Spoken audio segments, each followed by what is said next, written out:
All right, so CSI's moved to Thursday. It's become now this big franchise hit for you. Right. Talk a bit about the decision that was made to spin off CSI Miami and then CSI New York. Well, the decision to spin off CSI, in all fairness, Dick Wolf deserves a lot of the credit for it. Law and Order had obviously done it successfully with one of their spin-offs then. I think it was only one other at that time. And it worked successfully. And you said, okay, that's a procedural, and there clearly were similarities between Law and Order and CSI.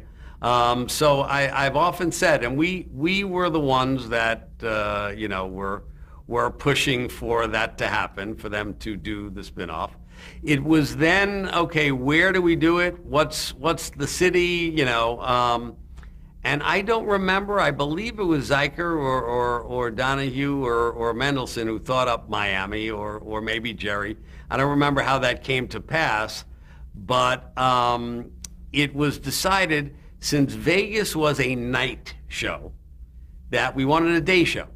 And what would be a sexy place to be in the day was Miami, hot city. And what they did with Miami, which is remarkable, they gave it a whole different look. I mean, the brightness of Miami is different than any other show on television, which is why I believe CSI Miami is the #1 show in the world.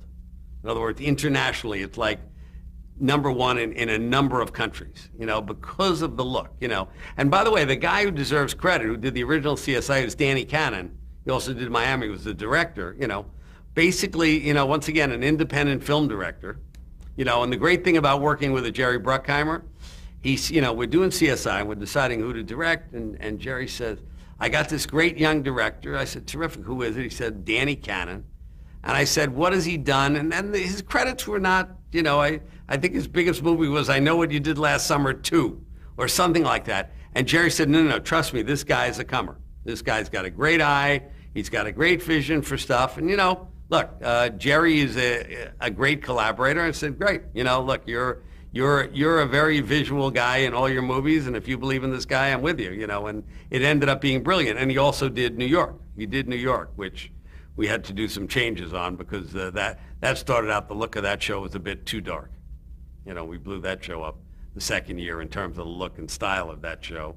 And that also, had a great renaissance because of that. But once again, in the casting of those shows, talk about David Caruso and then Gary Sinise. Absolutely. Sinise is another guy we had been chasing for many years. We are, we're lucky to have the leading men we have. We keep an eye on them, and Sinise was somebody who had never wanted to do television, Caruso obviously wanted to come back. Getting LaPaglia, getting Peterson, it's quite a group of actors. They're real actors. All right. So now, obviously, having been here a while, your responsibilities have expanded. Talk about your role working with the network news division. I initially, when I became appointed head of the network, I felt a little wary initially about dealing with the news guys. I always held them in awe. Remember, CBS News at this time was Mike Wallace and Ed Bradley and Don Hewitt and Dan Rather, and a lot of heavyweights. So here was this entertainment guy coming in from Hollywood heading the division. So I treaded softly initially. CBS News was, it was sort of two worlds. It was the world of 60 Minutes, which was still doing extremely well, and then the evening news where we were in third place, So I realized over the course of time, the news division was probably the hardest to get to change. They were rooted in tradition. To a certain extent, that's good. To a certain extent, it's not good. We do things this way for a reason, and frankly, the hallways were filled with people who, once again, there was an attitude, it didn't seem to bother people enough that we were in last place. It didn't seem to bother people that the news division wasn't as tight as some of the other divisions in the company. So it was a division that was much tougher to crack in terms of that. And it really wasn't until after Memogate, until that happened, that we were, it was almost like that sort of was an accident waiting to happen. It was sort of rooted in the lack of checks and balances system, We'll talk about what Memogate was for right. historical purposes. Memogate was where 60 Minutes 2, the weekday version of 60 Minutes, uncovered documents that stated that President Bush basically had gotten out of his military duty because he had connections, because people pulled strings and he really, goofed off and he didn't do anything. The story hasn't been proven true one way or the other, but we use documents that never could be substantiated. And you can't do that. You can't basically point the finger at a sitting president and say he did something without accurately identifying the documents, And what we had done clearly was, we didn't all do all that we should have done. Let me leave it at that in terms of checking out the documents and what happened. So as a result, it was an embarrassing moment for CBS. We put on basically an unsubstantiated story. A news division whose slogan was news that you can trust. It obviously was a time of great, there's a lot of discord in the country at that point in time. It was right before the election of President Bush in 2004, the re-election, should I say. And, it caused us, it was a black eye for CBS. So in the wake of that, what? No, in the wake of that, certain people, left the organization. Within a year, Andrew Hayward left the organization, who was the head of news and someone who I was good friends with.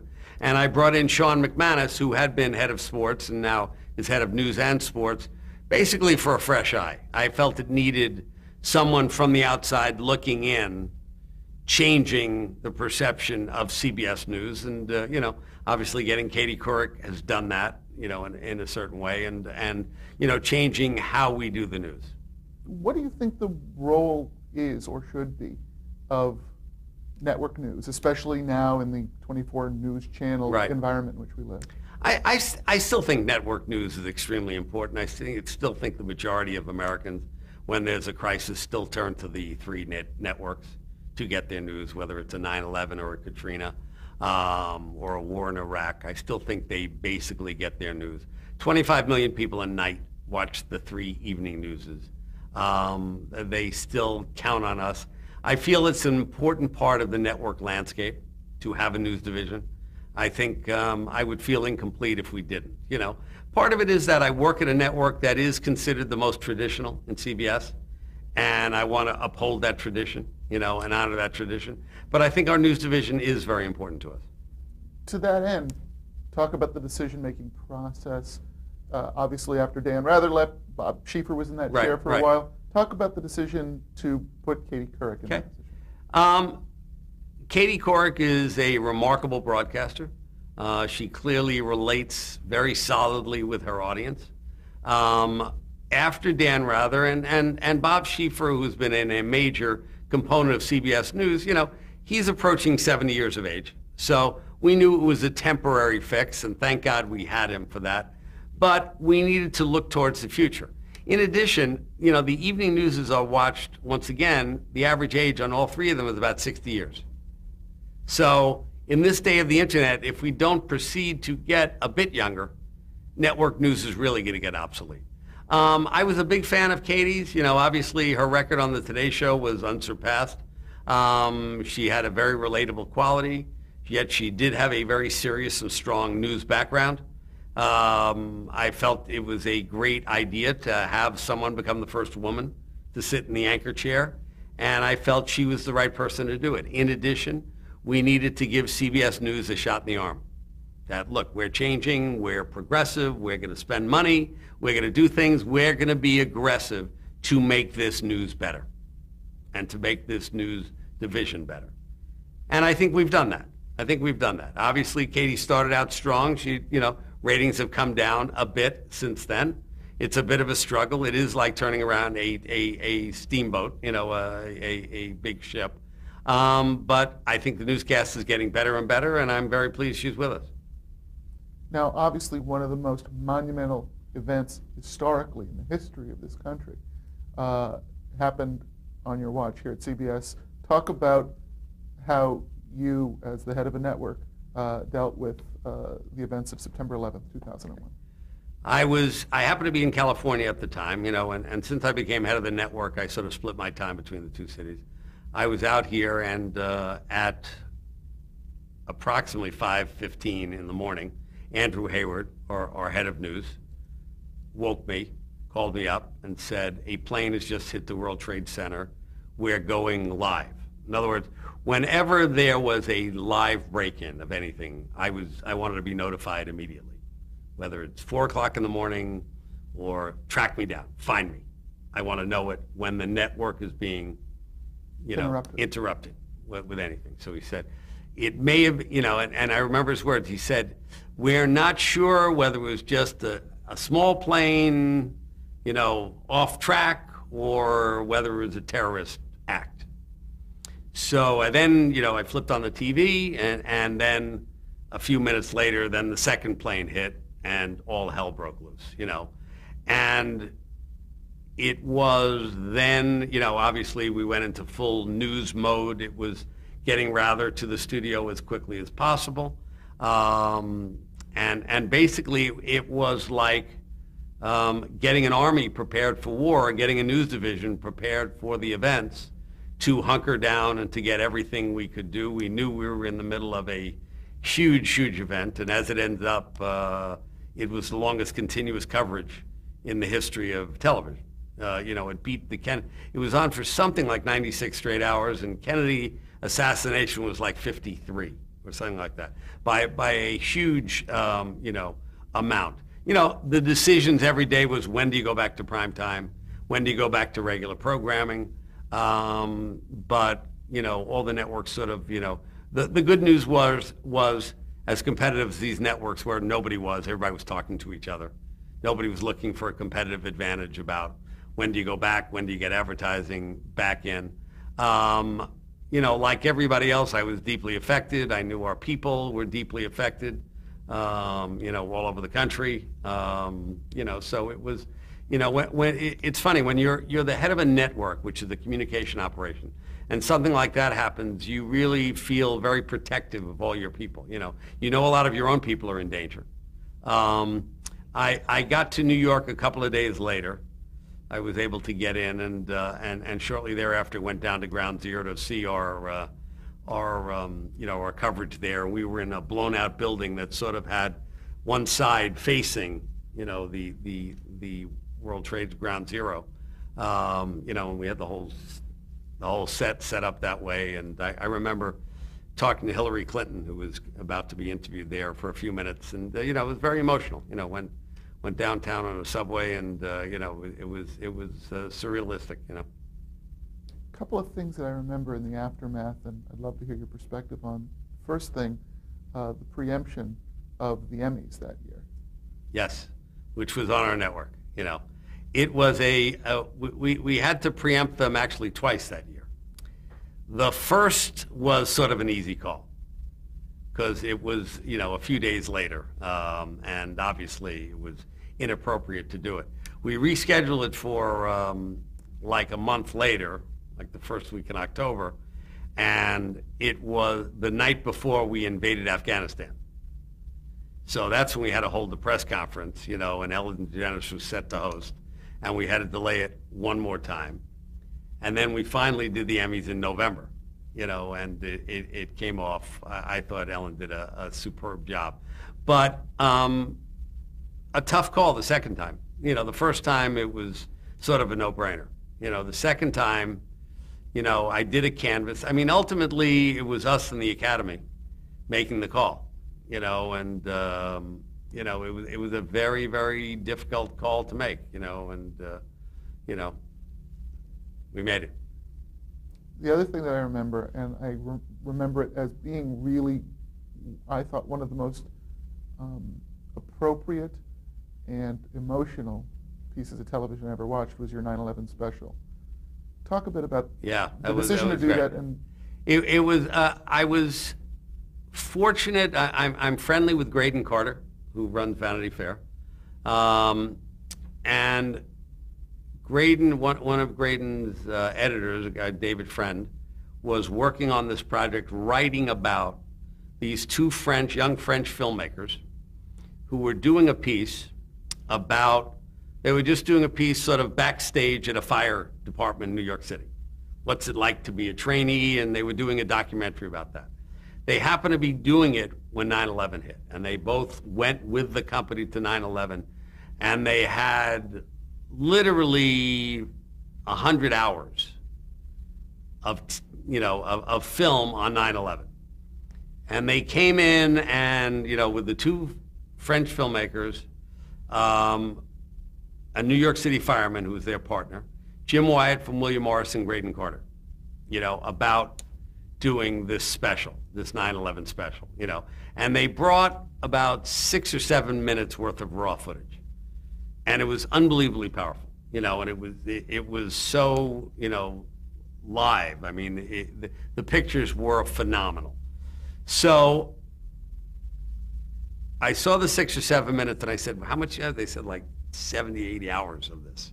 I said, you're kidding. I said, we got to get this on the air. We got to figure out how to do it. So I immediately brought in Susan Zirinsky, who is the executive producer of 48 Hours, but a seasoned veteran in news. And I knew she would be the one to work with them to get it into a 2-hour form that we eventually aired, and we were able to get one sponsor to do it. And it's one of the things I'm most proud of putting on the air. It really is. I thought the work was remarkable. I thought the storytelling was remarkable. In a very moving moment at our upfront that year at Carnegie Hall, I brought these guys on stage, from the fire station and the filmmakers, and I still get goosebumps, and the audience reacted appropriately. We showed like a 5-minute clip from that thing, and it was terrifying, And these were the guys who were there who fought it, and it was a great moment, I got off the stage, and that was the end of our presentation, but it was very moving.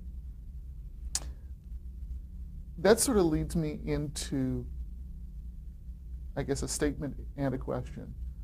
Because I thought after seeing that, this is me editorializing here, I thought after seeing that, wow, this is why we still need broadcast network television, a big platform for a show like that to get as many eyeballs as possible.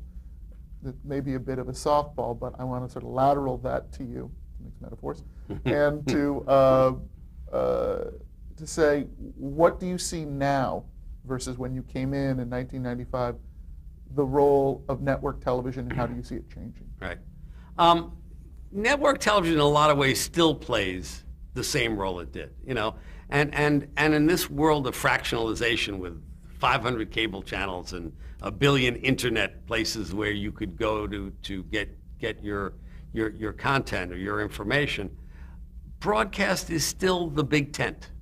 It's still where people go for a communal experience. It's still where, hundreds of millions of people go to watch a Super Bowl or an Academy Awards or an episode of Dancing with the Stars or something like that. It is still the big tent, and it always will be, I'm very pleased that, generally speaking, this year, television ratings are holding flat for broadcast, Yes, it's a lot less than it was 20 years ago in terms of the percentage of the audience, but it is still the only place you can go to get many millions of people. Advertisers still believe in it.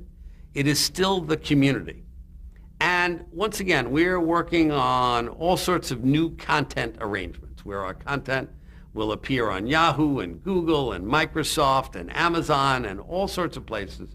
And they'll get our content either as a whole show or clips of shows or news clips or sports clips.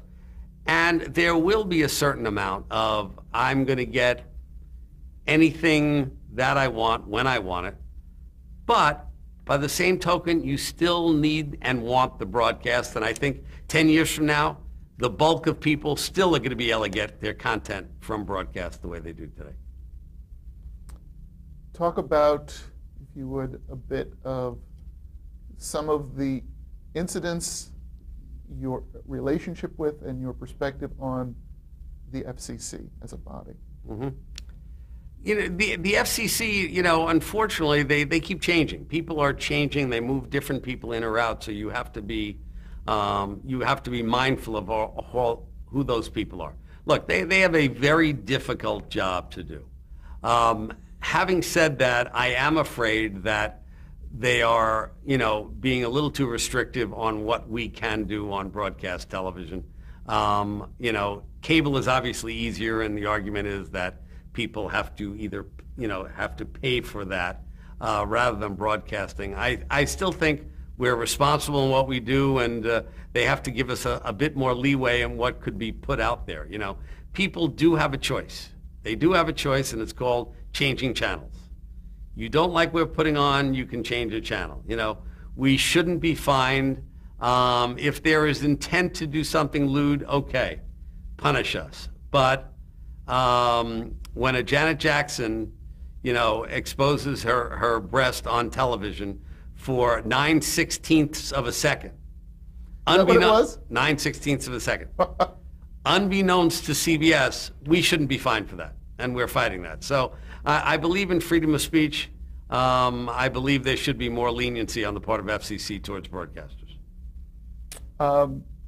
We haven't talked that much about David Letterman. We touched on him with regard to Raymond, but talk a bit about Letterman and also your ongoing appearances in the More from Less segment on Letterman. Well, David is not someone who likes change, So I came in, and he had been very close with Howard Stringer, who had left only a few years earlier. Howard was the one who brought him to CBS. So I sort of was the new guy, And David's first reaction is, okay, I don't trust the new guy, So it started off as a bit adversarial, and through the years warmed up quite a bit. I'm very fond of David. Where we don't go out for dinner, but then again, I don't think he goes out to dinner with too many people. A few years back, he asked me to appear on the show, and I really thought he thought it would be a bit, and it goes back to the GE days where he used to make fun of Jack Welch. So I didn't take this as a bad thing. When he made fun of me, it was fine. It was in good humor, and I have a good sense of humor about myself. But so I went on the show, and he expected to, poke me and make fun of me. But I think what surprised him is that I was quick enough to get back at him. And I got big laughs from the audience. I was sort of surprised at how well it received. And the great thing about David Letterman is, even if it's at his own expense, he loves it when people get a laugh. He really does. He wants his guests to shine. The reason he's so good at what he does is he really is a great quarterback. He wants them to shine. He wants his guests to score, not him. He wants you to get the laugh. So suddenly we did this, and I really think he expected it to be one time only, and I got a lot of laughs. First he said, and the first one wasn't, and this was sort of inadvertent. He said, well, when you first got here, you and I didn't get along very well, did we? I said, no, when I first got here, we didn't know each other very well. I said, then when we got to know each other, we didn't like each other, right? And it was really sort of, and it got this huge laugh, right? And it went on from there. And, I'm pretty good on my feet, so I've done it a number of times since then, and it's worked successfully. So I have fun with it. Ironically, it made David and I closer from our on-air relationship, So, and he just re-upped with us for 4 more years, which I'm thrilled about, and, and it's all good. Talk about your vision for the future, for yourself, for CBS, and for the business. I said this before, the business is all about content and providing stories. And as I said, we should look at the world as, okay, now people can get our content in 100 different ways. It used to be they just got it over the air. Then it became over the air and repeats. Then it became over the air repeats and syndication. Over the air repeats, syndication, DVDs. Now it's everywhere. TiVo, YouTube. YouTube, DVRs, Amazon, either in whole episodes, whatever. So our content is being distributed in 100 places, while as 10 years ago it was distributed in one place or two places. So the world has rapidly changed. The key is to get paid for that, because that's going to have to replace advertising revenue, which may or may not go up or down or whatever. That will be a key. But everybody should remember that the storytellers are always going to be needed. You know, that it's always going to be about that, no matter how you get that content. So I think we should all be secure in the fact that if we do the good work, it will still translate. You know, TV is not any different than it was 50 years ago, really, in a lot of ways. You know, yes, it's more sophisticated, but you watch a sitcom from then, and you watch a sitcom from now, it's about telling a story. And some of the stories are exactly the same. So I am bullish about broadcasting and creativity and the fact that we serve a major purpose in society. We inform people, we entertain people, and we will continue to do that. In your career, what do you think you would point to as your one or two proudest achievements? What am I wanted to? I think taking CBS from last to first. I think doing the 9/11 special certainly made me proud. I think building the kind of organization that I built. When I left Warner Brothers, they were the best studio in town. I believe today that CBS is the best network in town. And over the last year, I'm especially pleased that the CBS Corporation, which was the underdog, had an outstanding first year out of the box, and I'm really proud of, you know, the team concept. So I think when people look back at my career, they'll say I was a loyal guy, I built a great team, and I knew how to appreciate talent and what they do. In summing up, someone coming into the television business now, seeing this interview, what advice would you give them if someone wanted to become a television executive and aspire to any portion of what it is that you've achieved? Get in any door you can. Figure out who are people you want to be like, and get as close to them as you can and learn from them what you can. And don't worry about the money. If you're doing well, the money will come. And you can learn as much from bad executives as good executives, you know, and be persistent. Be persistent. There are a few people I know in this business who had real talent as an executive who didn't make it. Because of lack of persistence? But there are very few who did make it. The ones who hung in there usually get discovered somehow or another. Actors and writers is a different thing, but I'm talking about executives who eventually find their way. I think that's it. Thank you very much. Good. Thank you. It's fun. Fun. I enjoyed that. Oh, I did too. Right. Take It's care. wonderful. You Good too. luck. Have a great holiday.